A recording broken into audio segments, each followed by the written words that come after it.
Raya. It's not Saliba. It's not Gabriel. Is it Kivior? Trossard. If it wasn't for the Oh shit! Yeah. if it Trossard. wasn't for the Yeah. red Trossard. card, if it wasn't for the red card, those are the only two players who've not gotten injured the entire season.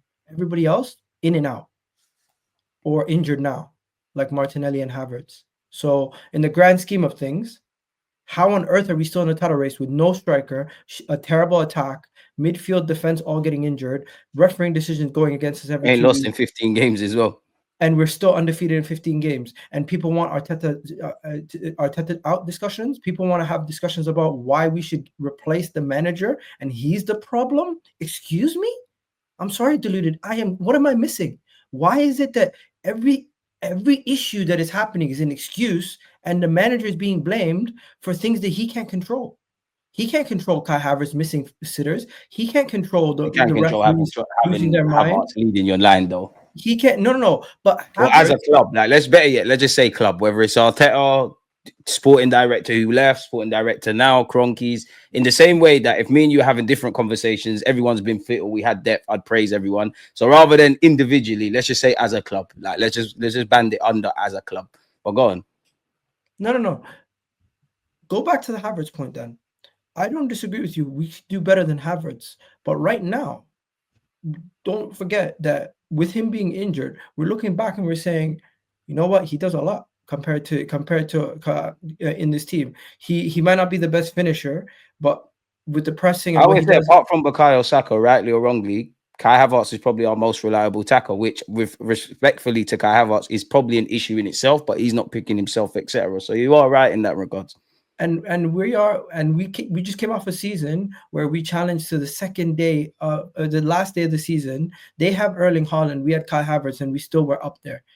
I don't think Kai Havertz is necessarily the problem this season. I don't think the striker issue is necessarily the problem this season. I don't even think the signings is a problem this season. I think this season just solely goes back down to two things: the injuries and the refereeing decisions screwing us over to a level where we can't control. Now, if you want to say, Egal, where's your accountability for what you've done? Well, we can talk about all the things that we could have done, but that's not really holding ourselves accountable if we're talking about what we could have done. What we can do to improve, what we can do to try to fix things going forward is bury our chances and not let the referee be a decider. What we can do to Like improve against Wolves. what we can do to improve ourselves is to try to not turn the ball over in the midfield like Thomas Partey does, and not turn the ball over in our own attacking third, and try to be better on the ball, because we've been poor on the ball for majority of the season, I would say.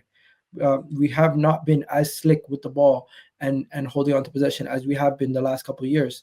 And then the final thing, if I'm going to say hold the manager accountable for something, I think the main thing Arteta can do better this season is, if you see players are not having a good game, don't be afraid to take them off earlier. And he has been doing that lately. So all this stuff about holding people accountable, people are trying to say hold the manager accountable for signings in the summer. That's not really holding somebody accountable. That's wishful thinking that you can go back in time and reverse your Yeah, I mistakes. think everyone should be held accountable for the summer. Again, I'm not a fly on the wall. I don't know if Arteta was suggested targets. He didn't take them up on it. I don't know if Arteta was pushing for players and the board let him down. And we could have a different conversation in that regards, in which I'm a bit conflicted, because on one hand, I do feel sorry for naturally Mikel Arteta. We're flirting with success. If the board is letting you down, fair enough. But at the end of the day, no one put a gun to your head to take this job in it. You know the ethos at your club. You know it's like your job. You know how your manager operates and whatnot. And then it's kind of that. And then it's kind of down to you. The only thing I disagree with is, I don't feel as a football club we've collectively, from us as fans, from the club, I don't think we've focused on fine margins enough. Unpopular opinion, I don't really care about what we're good at personally. It's not that I don't care. It's amazing. Take that good stuff and make it great. It's the evidence, sorry, the issues around depth, the issues around, like you said, putting the ball in the back of the net. As I said earlier, turning those 4 or 5 games that make our season, if they were going to be defeats, turning them into draws. I agree with what you're saying 100%, especially around the refs, especially around conscientious decisions. For me, I can't, while they play a part, I can't necessarily look at them too much. I can only look at the controllables. And then I look at a couple of games in which you are right. We have been done dirty by refs. Some of the games you haven't killed them. But then there is the Bournemouth away. There is the Newcastle away. There is the Fulham game where For me, it's nothing to do with necessarily the manager, the players, the referees. We just didn't do our job. And unfortunately for me, my guy, and we're going to get onto it. Didn't Saliba get sent off? He did get sent off. He should have been sent off. I can't lie, he's the last man. Like, that is a red card. I'm not gonna lie. Did you not watch the Chelsea? You didn't watch along for the Chelsea game that same week and they didn't get a player sent off in that game. Yeah, we know there's inconsistencies, but we got a man sent off. And I think even before, you could advocate it and say, yeah, 11 versus 11, we do something. But I genuinely don't think we turned up full stop for Bournemouth. I personally think that's a game we have to hug that.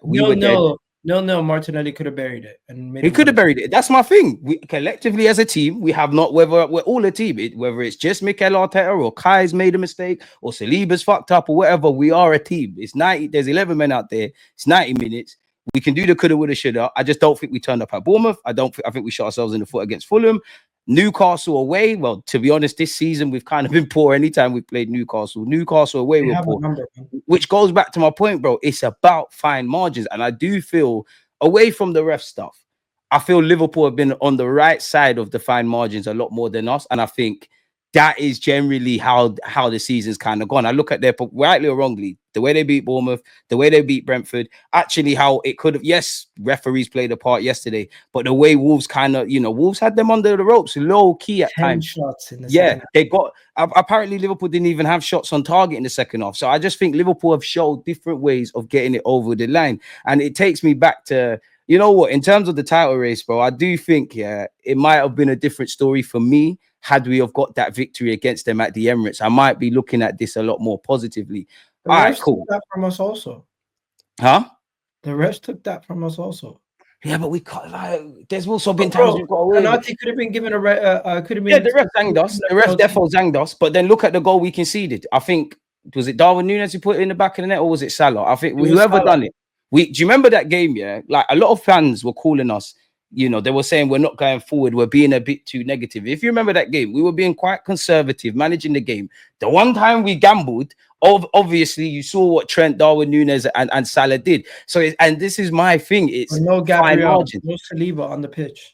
Exactly. We did well, actually, with the man we're going to get on to, Mikel Moreno. I do think, contrary to popular belief, I think you can have question marks over Arteta. I don't think Arteta has earned the right to just be backed blindlessly and he does no wrong and he can walk on water and all of those kind of things.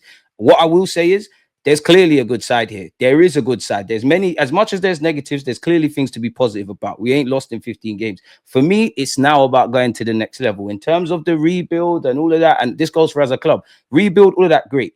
Getting over the line, that's still a cloud over our heads, man. And it does. Maybe you're a lot more optimistic than me, but I don't know where you're at. Where are you at in terms of somewhat winning the league? Because it would be romantic with, like you said, the injuries, the referees, shooting ourselves in the foot in the summer, and in January. It'd be romantic if we win the league. It's looking like Mighty Ducks.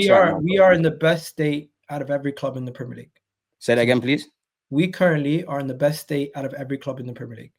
You look expand on that for those that don't know. Look at every club in the Premier League. Compare them to Arsenal. We currently have the best age, the best profiles. We have a team full of pieces that are quality. And you look at the two other teams that are close to us in Liverpool and City, they have aging players in certain areas. Mo Salah, Van Dijk, two of their best players aging. You look at 3 deals running out at the end of the season as well. And 3 deals running out at the end of the season. You look at City. City, outside of Erling Haaland and Foden and Rodri, the rest of the team, they need to rebuild. They need to rebuild the midfield. They need to rebuild the defense. They need to build a lot of the stuff. And Arsenal, when you look at across Europe, we have two of the best centre back pairings in the there. Our midfield. Say that again, man. we have solid. We have our defense sorted for the next 3-4 years minimum, as long as these guys don't go nowhere. I think that's a fair shot. From the fullbacks to the goalkeeper to the defense. You go to the right wing. Bukayo Saka and Ethan sorted. Right. You look at the midfield right now. We need to find replacements for Partey and Jorginho. Do you give Partey a new deal? Why you're on that? No. Do you give Partey a new deal? No.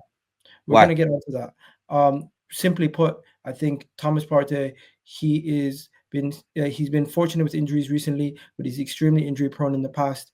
And at the age, with the money that he's getting, we can get somebody younger with more scope to grow and improve.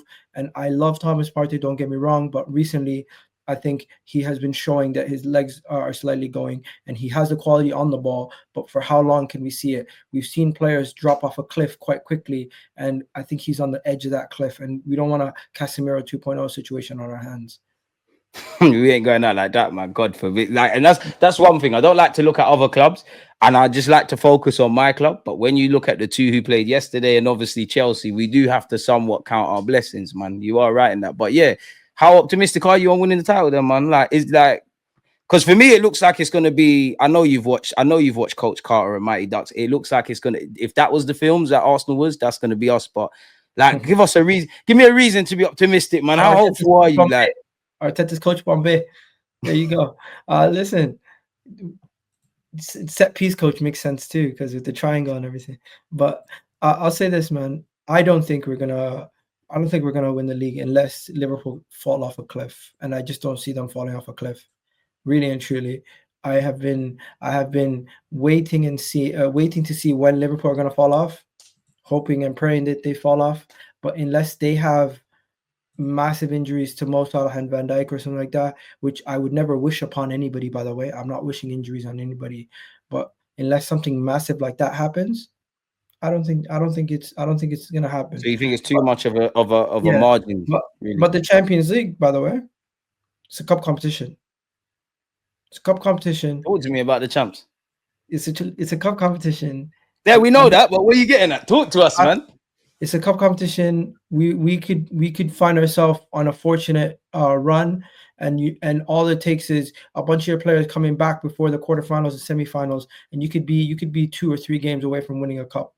Now, I don't think we're going to win the Champions League either, but I think right now, if I were to say what do we have a better chance of winning, the Champions League or league, it might be more possible for us to win the league still, but the Champions League is something that we still need to take extremely serious. And if Saka, Martinelli can come back, and we have ourselves a decent shell in that midfield and defense, we can win the league off. We can win the Champions League after our defense. But we're gonna need some of our difference makers to step up, Bukayo Saka and others. And I just don't know if we have enough difference makers right now to get us over a 2-legged tie versus Real Madrid, or who else would it be? I think we could beat Barcelona or Liverpool over 2 legs. It's just the Champions League. Why? You got to back that statement up, man. Let people know why. Champions League hoodoo. That's the thing. I feel like there's this whole thing about the Champions League where it's like you're playing at midweek, you're playing in a different competition. People are a lot more aggressive, and it's like you're playing twice a week. Also, you can't rest your players midweek. You got to play serious in the Champions League and in the league. And it's like if we're out of the title race, and we focus solely on the Champions League, we could go far, but I just don't know if what is far though. I think we're gonna get minimum semifinals. That's another 2 rounds, the 2 legs in the next round, and you got you got the next round, then you'd have the quarters, and then you'd have the semis.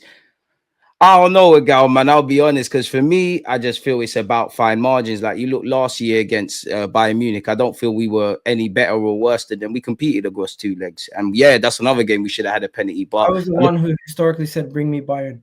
Yeah. He said, "Bring me Bayern." I didn't regret it. Don't get me wrong. I wanted Bayern Munich. It's just they weren't better than us, or they weren't better than us in the season, but they over 2 legs.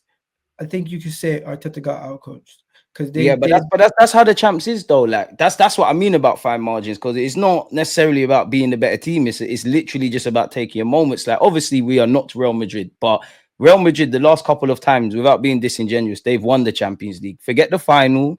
You can focus on the quarters or the semis. They haven't necessarily been the best team over 90 minutes. It's just when Carlo does the eyebrows, when their players do their nonsense, they get over the line. Now, I think personally, obviously, naturally, all my hopes are going to be in Bukayo Saka. But from the moment he comes back, he's going to need to get up to speed. You've said it there, and I agree with you. You know, Ethan's a very young, talented player, but that's a 17-year-old asking him to like put the club on his shoulders.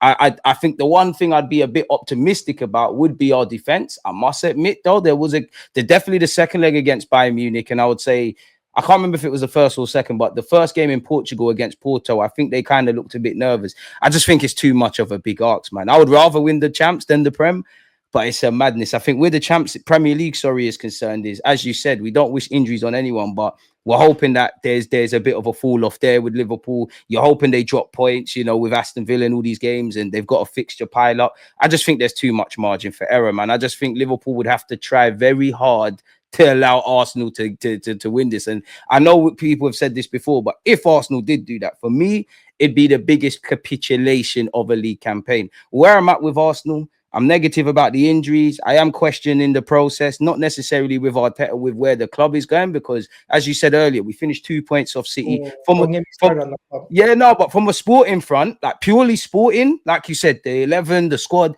you're excited. You just think couple more players and we're gone. From like people above Arteta, it just seems like we're in the Champions League is kind of cool. Like whether it was doing something in January or the summer, that tells me from above. I'm going off topic here, but Let me stay on that for a second.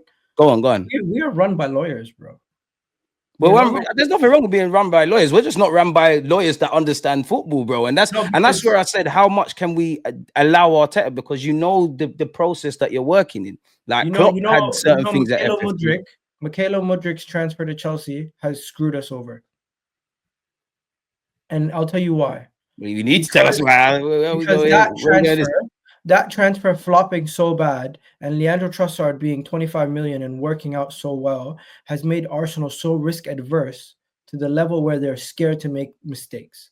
And some of the people at board level who, like Tim Lewis, Richard Garlick, who their job is to evaluate if something is worth it, because the manager is always going to want something more. So they have to protect the Kroenke's pockets. You know what I mean? And I don't think the Kroenkes are necessarily being cheapskates. I think the people that they have running the club are very scared of making a Mykhailo Mudryk, an Anthony type mistake or a Pepe type mistake again, to the level where they are 15 million off a player that you really want, who your scouts have said is really good. They're saying, we don't want him. They're looking at players. They're saying we don't want him just because they're a couple million or a couple 10 million, or we have our valuations. If a club says 10 million more than the valuation, we seem to be walking away. And I think it's down to the lawyers running the club becoming extremely risk adverse. And it goes back for me to the potential signing of Mykhailo Mudryk.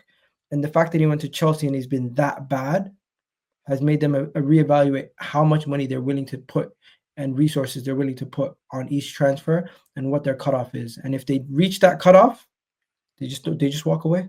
Is that fair though? Because I'm like, is that fair? Because I don't think you're wrong, but being devil's advocate, and we've got to be fair to everyone. Yeah, we still signed Kai Havertz, in which I think Kai Havertz has turned out to be a better signing than fans would have given him a chance, etc., etc. But at the end of the day, and he's a lot. We've spoken about him. He's a lot more consistent and all of that. But I very much doubt 65 million and Kai Havertz. Everybody was unanimously agreed. They did smash their record. Well, our club record at the time with Declan Rice. Is that necessarily fair to say that to them then? Kai Havertz has returned his money in 65 million. He's been worth it. No, but at the time, because you just said on one hand that they don't take risks. Kai Havertz weren't, I could say in Declan Rice's defense, but you could not see evidently, maybe Arteta could, but as a fan, or them in the board, because the Athletic said that not everyone was agreeing on it, how Kai Havertz improves Arsenal. And it did take us a while. So is that fair on one hand to say they're risk averse, and then they've spent 65 million on a player that you don't necessarily know, spent 100 million on Declan Rice? Is that necessarily fair to them then? I think the mistake was made in this summer where we signed Jesus. We should have just spent the money on Isak. I think they were looking to improve by small margins instead of looking at getting somebody who has the potential to actually reach the top level. Deluded. It's not the 65 million on Havertz is the problem. I think the problem is we were just in the and summer. They did give him left backs and goalies galore, even though they could have said there's other areas. Is that fair? I think we, as a club, in the summer when we were signing Jesus and Zinchenko, we're only looking to get back to the top four, and we're making signings to get back into the top four. Now that we're in a title race, we need to get signings to get us to the next level. And the issue that people have is we were looking at baby steps instead of looking at the final picture. And that's where they should have gone and gotten Bruno G in the January a couple of years ago. They should have gone and got Isak. They should have gone Isak a couple of years ago. That is where we messed up. Havertz 65 million is not the mess up. The mess up where we messed up is not saying, you know what, forget about Declan Rice in the summer. Get Caicedo now, not Jorginho. We win the league that first year when we challenge if we go and get Caicedo instead of Jorginho. You know what I mean? I don't Go know ahead. because I still think about that first half, let alone the second, that first half against Aston Villa. And I think Caicedo would have been part of the foolishness with everyone. But that's where I'm at with the title race as well. To could you quickly jump back in that? I'm pessimistic about our chances for what you and me have both said about Liverpool. Obviously, the injuries, the players recovering, the depth, the yada yada yada. But when I get beyond that, and if I don't think we're winning, at the end of the day, I'm just going to support my boys in it. We hope for a miracle. We take it game by game, and we kind of play it by ear. I do. Do you feel the club have to get next summer right? And this summer, and what I mean by that is, yeah, I think you, me, everyone would agree. Every club is not going to get every player out and bring every player in, but we are in that stage now. Whether it's Isaac, Sesko, Zubamendi, Nico Williams, whatever have you, we're being briefed about next season. And as you've been referring to, which I agree with, it's not like we're a million miles off the Premier League, but it is another year explaining that. Do you think the club have to get this summer right in terms of adding quality to the starting 11 and depth? And if they don't, like, can you blame fans for maybe not necessarily being disillusioned with Mikel Arteta or the players, but as a club, as a whole, everyone's in this now? Like, could you understand that? If the summer doesn't bang, why they think, you know what, we're being had on here? Deluded. The simple answer, you know, it's yes. You have to improve. But the honest truth is, just don't get worse. Do not regress. Are you Because sure? I believe this team, as currently constructed, if fully fit, is the best team in the league.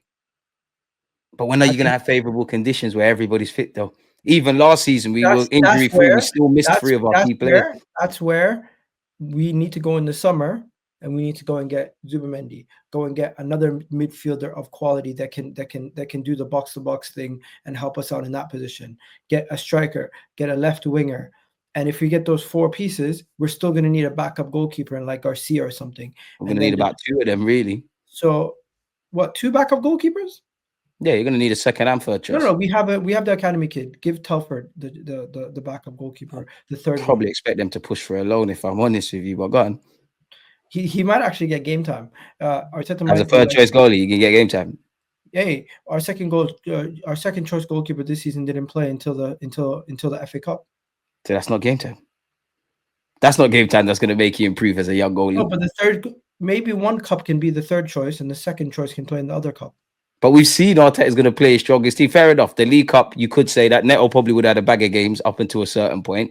FA Cup, nah, you could say that. But how much game time is that for a young keeper? I don't think you want to utilize too much resources on backup keepers. That's my point. We tried to get two keepers this summer, lad. Like that Dan Bentley guy and Garcia. So we was clearly committed to that, surely, no? No, we were trying to get academy people. We were trying to get somebody from like somebody who comes in as meets the English quota in Dan Bentley. That's probably why. As for Garcia, they actually view Garcia as the backup, the future backup, and I think he has 1 year left on his deal. So I we're don't gonna get know. him I just for know he's like, got a release clause. He's like 21. I wonder how long he'd want to be second choice to Raya. You never know with Mikel Arteta's track record for goalies, but I just think in general, I'm keen to see how that looks because I do like the Garcia lad. He's just starting to play. I wonder how long him being at Arsenal before Arteta, quote unquote, has to make a decision because I just feel it's different when you're an experienced Neto. I'm not saying Neto don't want to play, but you get where I'm going in. He's been around the block. He understands where he's at. Joan Garcia, is it? I don't know how long he's going to want to sit down and be second choice or a decision has to be made. And I'm not saying Raya's put a foot wrong. We've got so many issues before we look at Raya, bro, even though look at there is. Arteta though. Look at And that's what I'm Arteta. saying. With Arteta, you never know with the goalies. You never know. I think Ortega is the perfect example. In the case you have a Good situation point. where anything happens to the keeper, you need to have somebody you can trust. And if that person is of quality, and you have two quality keepers, But one of even them is going to have Ortega's to geared know. up One to of them leave is and going to have Arteta to. looks at it One of now. them is going to have to know his place. I don't think it's going to be a situation where this guy's going to come in and have any say on what Raya when Raya doesn't play. But Raya this season, we got to give it up to him, bro. Man has not missed a single game for us in the league or in the Champions League. And as I said, we got bigger problems than Raya. And like you said earlier, the defensive third, obviously, we can make a case of, what, Kivio, it might be a last season. Zinchenko, your How days are many do you numbered. need? Hmm? How many players do you need? Because I named 5 players. What are you talking about? To the starting 11 or the squad? Squad. I'm saying striker, left winger, and I'm being realistic here. 2 midfielders, Zubamendi and another one, The backup I don't goalkeeper, even think we get two midfielders, bro. I'll be real. we have to. I agree, but I just don't think we will, With man. If it was up Jorginho, to me, with Jorginho and Partey leaving, Zubimendi alone is not enough cover. you're forgetting Kai. He's seen as an option in midfield. If you sign two midfielders, sign a striker, sign a left wing. I'm not saying Kai Havertz can't play, but looking at it diplomatically, you've got someone on 200 odd grand a week, someone who we both agreed Miles pulls Lewis Kelly his weight. also. Pardon me? Miles Lewis Kelly midfield also Miles possibly. Lewis Skelly as well. I don't know where Arteta sees him at this moment in time and how much he would play in midfield. Because even now, as talented as Lewis Skelly is, and I'd love to see him in that 6 role, if he was seen as an out and out centre mid, you probably don't. You definitely play less minutes because you've got Partey and Rice primarily doing their thing. I do think, like I said, I want two central midfielders. I just don't think, for me, it's realistic to see what two midfielders. So let's say that's two midfielders. That's Rice. That's Moreno. That's the option of Kai It Havertz. is That's realistic Ethan. though. Pardon? If you get one like the Napa, the kid, the Norwegian kid, and you I get want that because that is, you can, for me, I know fans get a bit annoyed and they say, oh, we're always signing players for tomorrow. I believe in doing both. Like you said, with a couple of names, like we're dream chasing. Gomares, Isaac, players of that caliber or players slightly below that can impact us right now, more forward. But likewise, you can never stop future planning. If you get this Nepan guy and he's great for the squad, then he can challenge Odegaard, great. If you sign him for 10 million, he's not quite doing it, but you turn him into a 30, 40, you already know where I'm going with this. You sell, you reinvest, you keep it moving. So I'm not necessarily against that. I'm even with that with the Haylenders. Not everyone's going to be Saka and Lewis Skelly and Ethan. We need to get people to a point where they might, like the Waters guy, he's obviously gone Luton now. But if that's Chelsea, they're getting 10, 15, 20 million. And if we want to be self-financing, I know it's easy for me to say, but if you can turn over these players, a little couple players for 20, 30 odd million, I know it's not as easy as this, but that gets reinvested back into the market. And then when we're getting into situations, rightly or wrongly, where you might have to overpay for Ollie Watkins, maybe we can say, do you know what? The bread's there. Or is that we're paying over the odds? The bread's there. If PSG offered us 100 million for Odegaard tomorrow, would you take Really? it? We ain't getting no 100 million offer for Odegaard, though, man. Excuse me, they paid 100 million for Neto, no? We're No. not getting 100 million How much offer did they for pay for Odegaard. Neves? He's a talented player. I'm not dissing Odegaard. We just know we're not. No one's bidding 100 million for Odegaard, though. Would you sell Odegaard tomorrow if it meant we could replace him with like a Florian Wirtz? It's Florian Wirtz, 1,000,000%. Like nothing to do with Odegaard necessarily. If Odegaard genuinely wants to go and we can get Florian Wirtz, I'm on that. But Odegaard is one of the least players I'm going to sell. He's our captain. He's central to our system. I know his season has been poor. Only God knows how key he is in the backroom staff. I'm more likely to sell Martinelli before Odegaard. But again, Martinelli's not even going to have offers. Like the players that are going to bring them fees, we can't sell them unless Saliba says, you know what, I don't want to sign a new deal. I think Saliba is the last player we should look at selling. I think it's very difficult to replace a centre back of his quality. Saka is not going nowhere, in my opinion. Out of the big three, I would say at Arsenal, Saka, Odegaard, and Saliba, the one who's the most expendable is Odegaard. And the reason why I brought it up is because if we're talking about reshaping the midfield, Zubimendi is going to do a lot of the deep ball playing that Odegaard does at times and Partey does. Rice is still going to be doing his running on the left 8.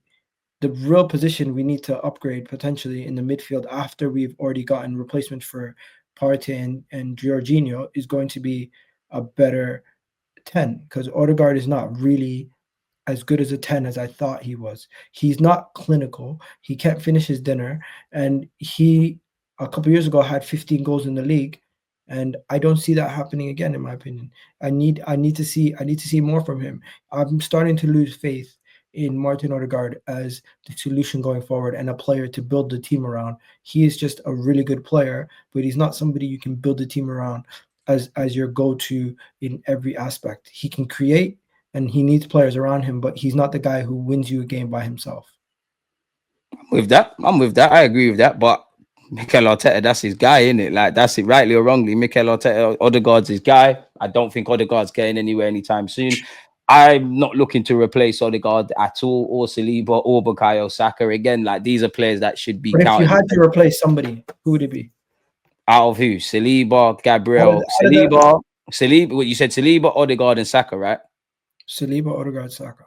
Naturally, it's going to be Odegaard. I do think people underestimate what Odegaard gives to our system, but 100%, like Saliba, you'll agree, he's generational, he's all of that kind of stuff. I do think one day he goes Real Madrid, it is what it is. Saka, of course, I'm emotionally attached. And you mentioned Salah. I'm not comparing Salah to Saka, but Saka is our Salah. He is that inevitable goal scoring player. Obviously, if in this hypothetical universe, if Ethan was to nail down the right wing spot and be looking as good as Saka, and we've got a decision to make down the road, you could look at that. But without a doubt, it'd be Odegaard. I just don't think Arteta is going to do that. I just think Arteta's looked at it as, rightly or wrongly, I've got my Odegaard thing. Odegaard's form's in question, but not what he does for the team. Like, Odegaard's there, Rice is there. As you said, you need that party, that younger party, or that Zubamendi. And then honestly, bro, I think it's, if you were to name Arsenal starting 11, yeah, I think everyone would probably agree like 90%.